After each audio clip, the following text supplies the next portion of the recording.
नमस्कार दोस्तों, स्वागत है आपका आज के मुख्य समाचार में, जिसमें सबसे पहली और बड़ी खबर में आपको बताएंगे कि नेपाल हिंसा में हुई भारत की एंट्री, आया पीएम मोदी का पहला बड़ा बयान। खबर में आगे जिक्र होगा कि नेपाल के बाद अब फ्रांस में बवाल, सरकार के खिलाफ सड़कों पर प्रदर्शनकारी 200 गिरफ्तार। आगे आपको बताएंगे दोस्तों, पीएम मोदी का 15 सितंबर को पूर्णिया दौरा, अमित शाह 18 और 27 सितंबर को करेंगे 2 बड़ी बैठकें। खबर में आगे जिक्र होगा कि असम में नया एसओपी, अब डीसी एसएसपी तय करेंगे कौन है घुसपैठिया, 24 घंटे में राज्य से बाहर फेंके जाएंगे। और इसी के साथ खबर में आगे जिक्र होगा कि अब नहीं होगा ज़्यादा बारिश, मौसम विभाग ने दे दिया पूरा क्लियर कट अपडेट। दोस्तों, हर एक खबर की गहराई में आपको ले जाएंगे, लेकिन उससे पहले आपसे निवेदन की वीडियो कीजिए लाइक और चैनल को सब्सक्राइब करके बेल आइकन दबाकर कमेंट में लिखिए जय हिंद। रुक करते हैं सबसे पहली और बड़ी खबर की तरफ। नेपाल हिंसा में हुई भारत की एंट्री, आया पीएम मोदी का पहला बड़ा बयान। जी हाँ दोस्तों, नेपाल की सड़कों पर भड़की हिंसा पूरी दुनिया का ध्यान खींच रही है। पड़ोसी मुल्क में लगी आग को देखते हुए भारत भी चिंतित है। भारत ने पहले ही नेपाल में मौजूद अपने नागरिकों के लिए एडवाइजरी जारी कर दी है। भारत सरकार भी इस पूरे मामले को लेकर बहुत करीब से नज़र बनाए रखे हुए है। भारतीय विदेश मंत्रालय की तरफ से भी इस पर पहली प्रतिक्रिया आई है और अब इंतज़ार प्रधानमंत्री मोदी जी का था। वो भी इस पूरे मामले को लेकर चिंतित नजर आ रहे हैं। प्रधानमंत्री नरेंद्र मोदी ने नेपाल की घटनाक्रम पर चर्चा के लिए सुरक्षा मामलों की कैबिनेट समिति की बैठक की अध्यक्षता की और बैठक में मोदी ने इस बात पर जोर दिया कि नेपाल की स्थिरता, शांति और समृद्धि भारत के लिए अत्यंत महत्वपूर्ण है। मोदी ने कहा कि नेपाल में हुई हिंसा हृदय विदारक है और उन्होंने नेपाल के नागरिकों से शांति की अपील की है। रुक करते हैं अगली ब्रेकिंग न्यूज़ की तरफ। नेपाल के बाद अब फ्रांस में बवाल, सरकार के खिलाफ सड़कों पर प्रदर्शनकारी 200 गिरफ्तार। जी हाँ दोस्तों, नेपाल में हिंसा की आग अभी बुझी भी नहीं थी कि फ्रांस की राजधानी पेरिस भी सुलग उठी है। ब्लॉक एवरीथिंग मूवमेंट के बाद भारी संख्या में प्रदर्शनकारी सड़कों पर उतर आए हैं। पेरिस में हर तरफ आगजनी देखने को मिल रही है। पुलिस ने 200 प्रदर्शनकारियों को हिरासत में ले लिया है। पेरिस में प्रदर्शनकारियों और पुलिस के बीच मुठभेड़ भी देखने को मिली है। प्रदर्शनकारियों ने पेरिस की सड़कें बंद कर दी और कई जगहों पर आगजनी शुरू हो गई है। ऐसे में हिंसा को काबू में करने के लिए पुलिस ने आंसू गैस के गोले छोड़े और 200 से ज़्यादा लोगों को हिरासत में ले लिया है। रुक करते हैं अगली ब्रेकिंग न्यूज़ की तरफ। पीएम मोदी का 15 सितंबर को पूर्णिया दौरा, अमित शाह 18 और 27 सितंबर को करेंगे 2 बड़ी बैठकें। जी हाँ दोस्तों, बिहार विधानसभा चुनाव की घोषणा से पहले भारतीय जनता पार्टी ने अपनी रणनीति तेज कर दी है। पार्टी के शीर्ष नेताओं का लगातार दौरा तय किया गया है ताकि चुनावी तैयारी की समीक्षा की जा सके और कार्यकर्ताओं के साथ कोऑर्डिनेशन मजबूत हो। बीजेपी के राष्ट्रीय अध्यक्ष जेपी नड्डा 13 सितंबर को बिहार दौरे पर रहेंगे और इस दौरान वो पटना में बिहार बीजेपी कोर कमेटी की बैठक करेंगे और इस बैठक में विधानसभा चुनाव की तैयारी और रणनीति में की विस्तृत समीक्षा की जाएगी। वहीं दोस्तों, इसके बाद प्रधानमंत्री नरेंद्र मोदी भी 15 सितंबर को पूर्णिया का दौरा करेंगे। पीएम मोदी का यह दौरा चुनाव को लेकर बेहद अहम माना जा रहा है और चुनावी तैयारियों को लेकर केंद्रीय गृह मंत्री अमित शाह भी बिहार आएंगे। अमित शाह का दौरा 2 चरणों में होगा। वो 18 और 27 सितंबर को बिहार पहुंचेंगे। रुक करते हैं कि ब्रेकिंग न्यूज़ की तरफ। असम में नया एसओपी, अब डीसी एसएसपी तय करेंगे कौन है घुसपैठिया, 24 घंटे में राज्य से बाहर फेंके जाएंगे। जी हाँ दोस्तों, असम कैबिनेट ने मंगलवार को एक बड़ा और ऐतिहासिक फैसला लिया। राज्य में नए स्टैंडर्ड ऑपरेटिंग प्रोसीजर लागू कर दिए गए हैं, जिनके तहत अब ये तय करने का अधिकार सीधे डीसी और एसएसपी के हाथों में होगा कि कौन गैर कानूनी घुसपैठिया है और किसे राज्य से बाहर किया जाए। मुख्यमंत्री हेमंत बिस्वा शर्मा ने प्रेस कॉन्फ्रेंस में कहा कि नया एसओपी 1950 के इमिग्रेंट्स एक्ट के तहत लागू किया गया है और इसके तहत 10 दिन का समय देकर किसी भी संदिग्ध व्यक्ति से भारतीय नागरिकता के सबूत मांगे जाएंगे। अगर सबूत संतोषजनक नहीं पाए गए तो 24 घंटे के भीतर राज्य से बाहर निकाल दिया जाएगा। पिछले साल अक्टूबर 2024 में सुप्रीम कोर्ट की संविधान पीठ ने नागरिकता कानून 1955 की धारा 6A को बरकरार रखा था और ये वही धारा है जो 1985 के असम समझौते का केंद्र बिंदु है। कोर्ट ने साफ कहा था कि असम सरकार चाहे तो 1950 का कानून इस्तेमाल कर सकती है और इसी आधार पर कैबिनेट ने एसओपी को मंजूरी दी है। शर्मा ने कहा कि ये फास्ट ट्रैक सिस्टम है जो मौजूदा विदेशी ट्रिब्यूनल्स की लंबी प्रक्रिया को दरकिनार करेगा। दोस्तों, रुक करते हैं अगली ब्रेकिंग न्यूज़ की तरफ। अब नहीं होगी ज़्यादा बारिश, मौसम विभाग ने दे दिया पूरा क्लियर अपडेट। जी हाँ दोस्तों, देश के विभिन्न हिस्सों में बारिश का दौर थमता नजर आ रहा है। दिल्ली एनसीआर में लगातार कई दिनों से हो रही बारिश और बादलों का असर अब धीरे धीरे खत्म होता नजर आ रहा है। भारतीय मौसम विज्ञान विभाग की ताज़ा रिपोर्ट के अनुसार आने वाले दिनों में बारिश की संभावना बेहद कम है और मौसम शुष्क रहेगा। आसमान में हल्के बादल जरूर छाए रहेंगे, लेकिन लोगों को बारिश से राहत नहीं मिलने वाली है। इसके उलट अब तापमान में इजाफा होगा और उमस के साथ साथ तेज़ धूप लोगों को परेशान करेगी। भारतीय मौसम विभाग के वैज्ञानिक अखिल श्रीवास्तव ने बुधवार को कहा कि अब ज़्यादा बारिश नहीं होगी। उत्तर पश्चिम भारत में ज़्यादा बारिश नहीं होगी। जम्मू कश्मीर में 14 सितंबर के आसपास, हिमाचल प्रदेश में 13 से 14 सितंबर को और उत्तराखंड में 12 से 15 सितंबर के आसपास भारी बारिश होने की संभावना है। दक्षिण भारत में गरज के साथ बारिश हो सकती है, जबकि पूर्वी भारत में आगामी सप्ताह में भारी से बहुत भारी बारिश होने की उम्मीद है। सिक्किम में ऑरेंज अलर्ट जारी किया गया है। दिल्ली एनसीआर में अब 12 सितंबर तक आंशिक रूप से बादल छाए रहेंगे, लेकिन किसी भी तरह की तेज़ बारिश की संभावना नहीं है। 13 सितंबर को आसमान सामान्य रूप से बादलों से घिरा रहेगा। हालांकि उसके बाद यानी 14 और 15 सितंबर को मौसम साफ रहने की संभावना है। रुक करते हैं अगली ब्रेकिंग न्यूज़ की तरफ। मॉरिशस और भारत के बीच बनारस में बड़ी बैठक, पीएम मोदी और नवीन चंद्र राम गुलाम में बातचीत। जी हाँ दोस्तों, प्रधानमंत्री नरेंद्र मोदी गुरुवार को वाराणसी में मॉरिशस के अपने समकक्ष नवीन चंद्र राम गुलाम की मेज़बानी करेंगे। उनके साथ द्विपक्षीय बैठक करेंगे और एक आधिकारिक बयान में कहा गया है कि इस ऐतिहासिक शहर में आयोजित ये बैठक स्थायी सभ्यतागत जुड़ाव, आध्यात्मिक बंधनों और दोनों देशों के लोगों के बीच गहरे संबंधों को रेखांकित करती है, जिसने भारत और मॉरिशस के विशेष और अनूठे संबंधों को आकार दिया है। बैठक के बाद प्रधानमंत्री मोदी देहरादून जाएंगे, उत्तराखंड के बाढ़ प्रभावित इलाकों का हवाई सर्वेक्षण करेंगे। बयान के अनुसार ये अधिकारियों के साथ एक उच्च स्तरीय समीक्षा बैठक करेंगे। राम गुलाम मंगलवार को मुंबई पहुंचे और वो 16 सितंबर तक भारत में रहेंगे। राम गुलाम 9 से 16 सितंबर तक भारत की राजकीय यात्रा पर हैं और बयान में कहा गया है कि अपनी द्विपक्षीय बैठक के दौरान मोदी और राम गुलाम विकास, साझेदारी और क्षमता निर्माण पर विशेष ध्यान देते हुए सहयोग के सभी पहलुओं पर ध्यान देंगे और समीक्षा करेंगे।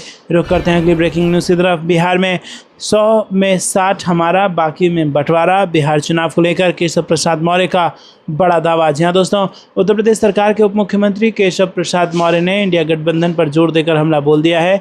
केशव प्रसाद मौर्य ने उपराष्ट्रपति चुनाव में एनडीए गठबंधन के उम्मीदवार की जीत के बाद अब बिहार विधानसभा चुनाव को लेकर बड़ा दावा कर दिया। उप मुख्यमंत्री ने कहा कि बिहार में 100 में 60 हमारा, बाकी में बंटवारा है। केशव मौर्य के दावे के बाद यूपी से लेकर बिहार की राजनीति गर्मा गई है। उधर विपक्षी दल बिहार में इस बार इंडिया गठबंधन की सरकार बनने का दावा कर रहे हैं। उप मुख्यमंत्री केशव प्रसाद मौर्य ने कहा कि इंडिया गठबंधन को धधा बताकर एनडीए गठबंधन ने उपराष्ट्रपति का चुनाव 60% से अधिक मतों से जीता है। दुर्भाग्य है कि इंडिया गठबंधन ने इस चुनाव में उस नक्सलवाद को अपना मोहरा बनाया था जिसे यशस्वी पीएम नरेंद्र मोदी की सरकार ने लगभग ठिकाने लगा दिया है। उन्होंने कहा कि राहुल गांधी वाला एनडीए गठबंधन ध्वस्त हो गया है, क्योंकि एनडीए उम्मीदवार को जितना वोट मिलना चाहिए था उससे ज़्यादा वोट मिला है। केशव मौर्य ने दावा करते हुए कहा कि एनडीए उम्मीदवार सीपी राधाकृष्णन के 60% से ज़्यादा उनको वोट मिला। रुक करते हैं अगली ब्रेकिंग न्यूज़ की तरफ। विधानसभा चुनाव से पहले एनडीए का नया दाव, सरकार आपके द्वार अभियान की शुरुआत, घर घर जाकर कार्यकर्ताओं ने दी सरकारी योजनाओं की जानकारी। रुक करते हैं अगली ब्रेकिंग न्यूज़ की तरफ। बात बात पर अड़ंगा लगाने वाले यूरोप को सिखाएंगे सबक, भारत, ब्राज़ील, साउथ अफ्रीका बनाएगा नया प्लेटफॉर्म। जी हाँ दोस्तों, बात बात पर नियम थोपने वाले यूरोप को अब सबक सिखाने की तैयारी है। ब्राज़ील, भारत और दक्षिण अफ्रीका जैसे देश मिलकर एक नया अंतर्राष्ट्रीय प्लेटफॉर्म बनाने जा रहे हैं, जहां जलवायु नीति और व्यापार पर खुलकर बात होगी। दरअसल ईयू वनों की कटाई से जुड़े आयात पर रोक और कार्बन टैक्स जैसी सख्त नीतियां लागू कर रहा है, जिससे विकासशील देशों के व्यापार पर असर पड़ रहा है। इससे निपटने के लिए ही नया मंच बनने जा रहा है। ब्राज़ील इस साल नवंबर में COP30 जलवायु सम्मेलन की मेज़बानी करेगा और वो विश्व व्यापार संगठन यानी WTO के मंच पर इस नए फोरम का प्रस्ताव पेश करेगा। मकसद है कि जलवायु बदलाव के बहाने व्यापार रोकने की यूरोप की रणनीति पर वैश्विक दबाव दिया जाए। ब्राज़ील का कहना है कि ना तो WTO और ना ही UN का जलवायु ढांचा इस पर चर्चा करने के लिए सही मंच है। नया प्लेटफॉर्म हर कुछ महीनों में बैठक करेगा और यहां पर ऐसे समाधान खोजेगा जो उत्पादकों और खरीदारों दोनों के लिए आसान और व्यवहारिक हों। रुक करते हैं अगली ब्रेकिंग न्यूज़ की तरफ। रक्षा निर्यात क्षेत्र में बुलंद हुआ भारत, 100 से ज़्यादा देश, क्लाइंट अमेरिका, फ्रांस भी शामिल, सबसे ज़्यादा हथियारों की डिमांड। जी हाँ दोस्तों, रक्षा निर्यात के क्षेत्र में बीते एक दशक में भारत का कायापलट हुआ है। तारीख में दुनिया में 100 से ज़्यादा देश भारत के क्लाइंट बन चुके हैं, जो छोटे मोटे रक्षा उत्पादों से लेकर बड़ी बड़ी मिसाइलें भारत से आयात कर रहे हैं। भारत के क्लाइंट में अमेरिका, फ्रांस और रूस जैसे विश्व के ताकतवर देश शामिल हैं, तो इटली जैसे कई समृद्ध यूरोपीय देश भी हमारे रक्षा उत्पाद के खरीदार है। रक्षा निर्यात के क्षेत्र में भारत को ये बुलंदियां इस क्षेत्र की सार्वजनिक और निजी कंपनियों की जुगलबंदी से प्राप्त हुई है।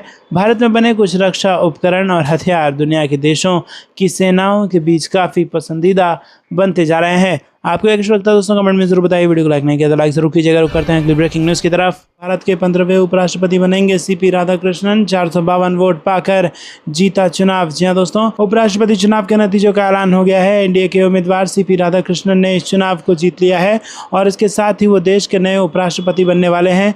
राज्यसभा के सेक्रेटरी जनरल पीसी मोदी ने चुनाव के नतीजों का ऐलान किया। सीपी राधाकृष्णन इस चुनाव में 452 उनको वोट मिले और उनके सामने विपक्ष ने सुप्रीम कोर्ट के रिटायर्ड जज बी सुदर्शन रेड्डी को मैदान में उतारा था। रेड्डी को महज 300 वोट ही मिल पाए। भाजपा ने दावा किया है कि चुनाव में जमकर क्रॉस वोटिंग भी हुई है।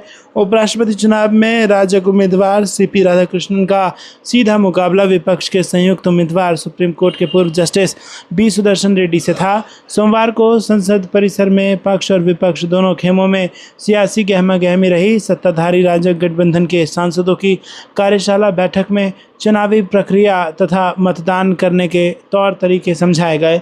रुक करते हैं अगली ब्रेकिंग न्यूज़ की तरफ। पीएम मोदी ने बाढ़ प्रभावित हिमाचल का किया हवाई सर्वेक्षण, 1500 करोड़ की आर्थिक मदद का किया ऐलान। जी हां दोस्तों, प्रधानमंत्री नरेंद्र मोदी ने मंगलवार को हिमाचल प्रदेश के मंडी और कुल्लू में आपदा प्रभावित क्षेत्रों का हवाई सर्वेक्षण किया, जो इस मानसून में बाढ़, भूस्खलन और लगातार बारिश से बुरी तरह प्रभावित हुए हैं।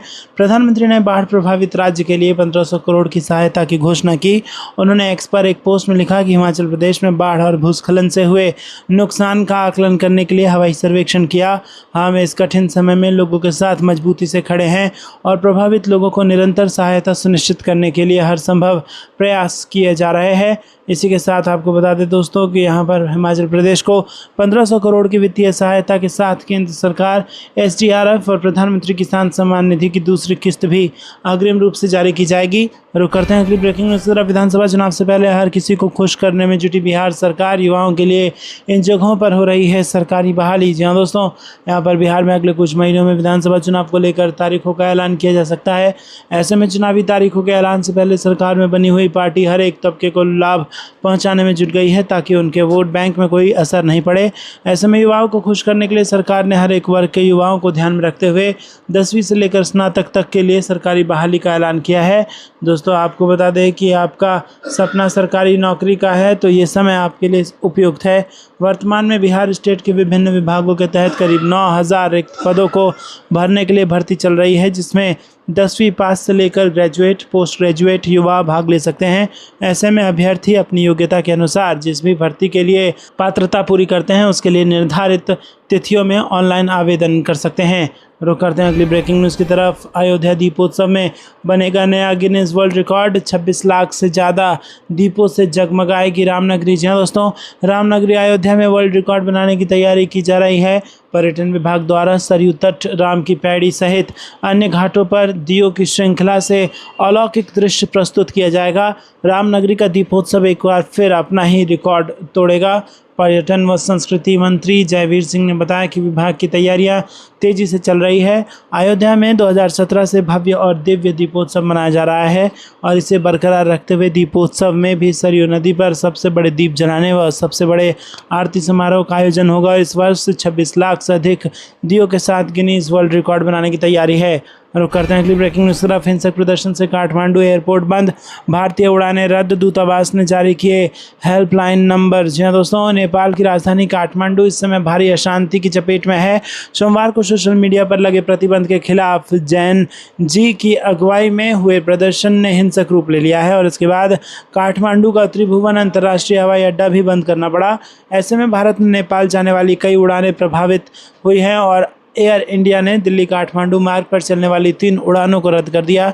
वहीं इंडिगो की दिल्ली और मुंबई से उड़ानें काठमांडू में उतरने के इंतजार में रही, लेकिन मंजूरी न मिलने पर उन्हें लखनऊ डाइवर्ट करना पड़ा। रुक करते हैं अगली ब्रेकिंग न्यूज़ की तरफ। व्यापार में आने वाली रुकावटों से कैसे बचना है, ब्रिक्स बैठक में जयशंकर ने दिया ये मंत्र। जी हाँ दोस्तों, अमेरिका के टैरिफ विवाद को लेकर बढ़ती वैश्विक चिंताओं के बीच विदेश मंत्री सुब्रमण्यम जयशंकर ने सोमवार को ब्रिक्स के वर्चुअल शिखर सम्मेलन में कहा कि दुनिया के लिए ये अनिवार्य है कि आर्थिक लेन देन निष्पक्ष, पारदर्शी और सभी के लिए लाभकारी हो। उन्होंने कहा कि दुनिया को स्थायी व्यापार को बढ़ावा देने के लिए रचनात्मक और सहयोगात्मक दृष्टिकोण की आवश्यकता है।